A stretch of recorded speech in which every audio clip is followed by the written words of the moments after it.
दोस्तों, राधे राधे दोस्तों। वर्तमान समय में हम जिस युग में जी रहे हैं उसे कलयुग कहा गया है। चारों युगों में कलयुग को श्रापित युग कहा गया है। धर्मशास्त्र में भी इस बात का वर्णन है कि जब कलयुग अपने चरम पर पहुंचेगा तब इस धरती से धर्म का नाश हो जाएगा और उस समय भगवान विष्णु कल्कि के रूप में इस धरती पर अवतरित होकर कलयुग का अंत करेंगे और पुनः धर्म युग की स्थापना करेंगे। पर क्या दोस्तों, आप सभी को पता है कि भगवान श्री कृष्ण ने महाभारत काल में बता दिया था कि आने वाला समय यानी कि कलयुग कैसा होगा। इतना ही नहीं, भगवान श्री कृष्ण ने कलयुग के 5 पांडव सत्य भी बताए थे जो आज देखने को मिल रहे हैं। वह कौन से हैं 5 पांडव सत्य? दोस्तों, यदि आप भी जानना चाहते हैं तो इस वीडियो के एंड तक बने रहेगा। और अगर आप तक इस चैनल को सब्सक्राइब नहीं किया है तो चैनल को सब्सक्राइब करके बेल आइकन को प्रेस कर लीजिए। तो चलिए बिना टाइम वेस्ट किए शुरू करते हैं। दोस्तों, महाभारत काल में जब पांडव युद्ध क्रीड़ा में अपना सब कुछ गंवा देते हैं तब उन्हें वनवास जाना पड़ता है। वनवास जाने से पहले भगवान श्री कृष्ण से मिलते हैं और कहते हैं कि भगवान युद्ध क्रीड़ा में सब कुछ गंवा देने के बाद हम 5 भाई द्रौपदी के साथ वनवास जा रहे हैं। लेकिन जाने से पहले हम यह जानना चाहते हैं कि आने वाला युग कलयुग कैसा होगा, उस समय के मनुष्य कैसे होंगे, लोगों के विचार कैसे होंगे और मोक्ष की प्राप्ति कैसे होगी। पांडवों के मुख से यह सारी बातें सुनकर भगवान श्री कृष्ण थोड़ी देर सोच विचार करते हैं और फिर पांडवों से कहते हैं, पहले आप सभी वन जाइए और वन में जो भी आपको जो कुछ भी दिखे वह आकर मुझे बताइए, तब मैं आप सभी को इन प्रश्नों का जवाब दूंगा। अब भगवान श्री कृष्ण के कहे अनुसार 5 भाई वन में चले गए और वन में जो कुछ भी उन्हें दिखाई दिया उसे देखकर वह हैरान हो गए। उन्हें अपनी आंखों पर विश्वास नहीं हो रहा था। कुछ समय बिताने के बाद वह सभी भगवान श्री कृष्ण के पास लौटते हैं, लेकिन इस बार पांडवों के मस्तक पर से शिग्न था और वे किसी उलझन में पड़े नजर आ रहे थे। जब भगवान श्री कृष्ण ने उनकी ऐसी दशा देखी तो उनसे रहा नहीं गया और भगवान श्री कृष्ण ने कहा, आप सभी के सोच विचार में मग्न हैं, हमें बताएं, अगर संभव होगा तो हम उसका समाधान अवश्य करेंगे। भगवान श्री कृष्ण के मुख से यह बात सुनकर पांडुपुत्र युधिष्ठिर ने हाथ जोड़कर उनसे कहा कि हे माधव, हमारी शंका उन दृश्यों को लेकर है जो हमने वन में देखा। उनकी कल्पना हमने कभी सपने में भी नहीं की थी। तभी भगवान श्री कृष्ण कहते हैं कि आप सभी एक एक करके मुझे विस्तार से बताइए कि आपने वन में क्या देखा। इसमें सबसे पहले युधिष्ठिर कहते हैं, हे द्वारका नरेश, हम सभी 5 भाई वन में अलग अलग दिशाओं में भ्रमण के लिए निकल गए थे। जब मैं अकेला वन में भ्रमण रहा था तब मैंने 2 सूंड वाले हाथी को देखा। अब आप मेरी इस शंका को दूर कीजिए कि भला एक हाथी के 2 सूंड कैसे हो सकते हैं। अब अर्जुन की बारी होती है। अर्जुन बताते हैं कि उन्होंने एक ऐसे पक्षी को देखा जिसके पंखों पर वेद की रचनाएं लिखी हुई थीं और वह मुर्दे का मांस खा रहा था।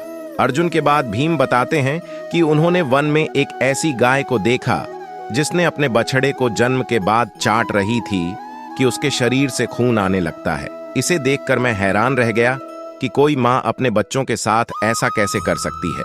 अब भगवान श्री कृष्ण सहदेव से पूछते हैं कि सहदेव, तुमने वन में क्या देखा? तो सहदेव ने कहा कि मैंने एक जगह बहुत से कुएं को देखा, जहां हैरानी की बात यह है कि आसपास के सभी कुएं में पानी था और बीच का कुआं खाली था। बीच का कुआं गहरा भी है लेकिन फिर भी उसमें पानी नहीं है। ऐसा कैसे संभव है? अब नकुल आगे बताते हैं कि वे जब वन में भ्रमण कर रहे थे तब उसने एक बड़ी चट्टान पर्वत से लुढ़कते हुए देखा। वह चट्टान कितनी ही बड़े वृक्षों और सैलाब से टकराती है लेकिन उसे कोई रोक नहीं पाता और अंत में एक छोटे से वृक्ष के स्पर्श से वह चट्टान रुक जाती है। तभी युधिष्ठिर भगवान श्री से कहते हैं कि हे वासुदेव, हम भाइयों ने जो भी मन में देखा उसका सारा विस्तार आपसे बता दिया। अब आप हमारी सारी शंकाओं को दूर करते हुए हमें विस्तार से बताइए। तब भगवान श्री कृष्ण ने युधिष्ठिर से कहते हैं कि धर्मराज, जैसा कि आपने बताया कि आप 2 सूंड वाले हाथी को देखकर हैरान में पड़ गए हैं, लेकिन इसमें हैरानी की बात नहीं है, क्योंकि कलयुग में ऐसे व्यक्ति ही राज करेंगे जो बोलेंगे कुछ और करेंगे कुछ और, उनके मन में कुछ और, कर्म में कुछ और होगा। यह लोग शोषण करने का एक भी मौका हाथ से जाने नहीं देंगे। यह बस अपने ही हित की बात सोचेंगे। अब भगवान श्री कृष्ण अर्जुन से कहते हैं कि है पांडुपुत्र अर्जुन, तुमने वन में एक ऐसे पक्षी को देखा जिसके पंख पर वेद की रचनाएं लिखी हुई थीं और वह मुर्दे का मांस खा रहा था। लेकिन इसका मतलब यही है कि कल युग में ऐसे ही लोग होंगे जो कहने को तो विद्वान ज्ञानी पुरुष कहलाएंगे, किंतु इनका आचरण राक्षसी होगा। उनके मन में यही होगा कि जल्दी किसी की मृत्यु हो और उसकी संपत्ति के मालिक खुद बन जाएं। कलयुग में मनुष्य के लिए सबसे ऊपर धन और संपत्ति होगा और कुछ गिने चुने शख्स ही वास्तविक संत होंगे। इसके अलावा कलयुग में ज्यादातर इंसान अपनों को ही ठगकर आगे बढ़ने के विचार में होंगे। अर्जुन के बाद भगवान श्री कृष्ण भी हमसे कहते हैं कि हे भीम, जैसा कि आपने देखा कि एक गाय अपने बछड़े को इतना चाटती है कि उसके शरीर से खून आने लगता है, ठीक इसी तरह कलयुग का मनुष्य अपने बच्चों पर इतना प्यार लुटा आएगा कि उसका विकास रुक जाएगा।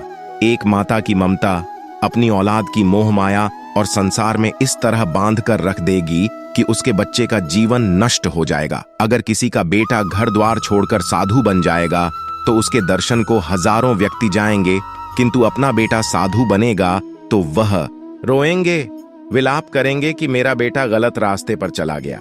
दोस्तों, यहाँ भगवान श्री कृष्ण जीवन की वास्तविकता को बताते हैं कि इंसान को यह समझना होगा कि तुम्हारे पुत्र तुम्हारे नहीं अपनी पत्नियों की अमानत हैं और पुत्रियां अपने पतियों, और तुम्हारा यह शरीर मृत्यु की और आत्मा परमात्मा की अमानत है। भीम की जिज्ञासा को शांत करने के बाद भगवान श्री कृष्ण सहदेव को कहते हैं कि सहदेव, जैसा कि तुमने वन में देखा कि एक साथ कई कुएं थे, लेकिन सिर्फ बीच का कुआं खाली था। इसका मतलब ये है कि कलयुग में धनी व्यक्ति अपनी मन की खुशी के लिए विवाह उत्सवों में धन खर्च करेंगे, लेकिन अपने आस पड़ोस किसी गरीब को देखकर उसकी मदद नहीं करेंगे, फिर चाहे वह गरीब उनका सगा ही क्यों ना हो। अपनी मौज मस्ती के लिए, खुद को खुश रखने के लिए वह शराब, कबाब और फैशन में पैसे उड़ाएंगे, लेकिन किसी के आंसू को पूछना अपना कर्तव्य नहीं समझेंगे। कलयुग में अन्न तो होगा और धनी लोग उसका उपभोग करेंगे, लेकिन गरीब व्यक्ति एक एक दाने के लिए तरसेंगे और ऐसे ही मर जाएंगे। भगवान श्री कृष्ण की यह सारी बातें सुनकर सहदेव थोड़े दुखी हो जाते हैं, लेकिन इस कटु सच के सामने वह क्या ही कर सकते थे। अब भगवान श्री कृष्ण नकुल से कहते हैं कि नकुल, जैसा कि तुमने वन में देखा कि एक बड़ी चट्टान पर्वत से लुढ़कती हुई बड़े बड़े वृक्षों और विशालकाय चट्टानों से टकराती हुई आती है, वह रुक नहीं पाती है, लेकिन एक छोटा सा वृक्ष अपने स्पर्श से ही उसे रोक देता है। इसका मतलब है कि मनुष्य की बुद्धि क्षीण होती जाएगी और उसके जीवन का पतन होगा, लेकिन उसके बदन को एक धन रूपी वृक्ष रोक नहीं पाएगा, पर हरिनाम रूपी एक छोटा सा पौधा व्यक्ति का पतन रोकने के लिए सक्षम होगा। अतः कल युग में हरिनाम ही एक मोक्ष का मार्ग होगा। अगर व्यक्ति धन का लालच छोड़कर भगवान की भक्ति में रम जाएगा, हरिनाम का जप करेगा, तो निश्चय ही उसे कोई दुख तकलीफ नहीं होगा और मरने के बाद भी उसे भगवान के चरणों में जगह मिलेगी। दोस्तों, अगर आप गौर करेंगे तो पाएंगे कि भगवान श्री कृष्ण द्वारा बताए गए ये 5 कड़वे सत्य इस कलयुग में नजर होते आ रहे हैं। ऐसे में अगर आप भी अपने जीवन की सारी तकलीफ को दूर करना चाहते हैं तो आज से ही हरि नाम का जप करना शुरू कर दें। तो दोस्तों, इस वीडियो में फिलहाल इतना ही। उम्मीद है आपको आज की वीडियो पसंद आई होगी। अगर हाँ तो वीडियो को लाइक करें और इस तरह की और भी जानकारी के वीडियो देखने के लिए चैनल को सब्सक्राइब कर लें। बहुत बहुत धन्यवाद।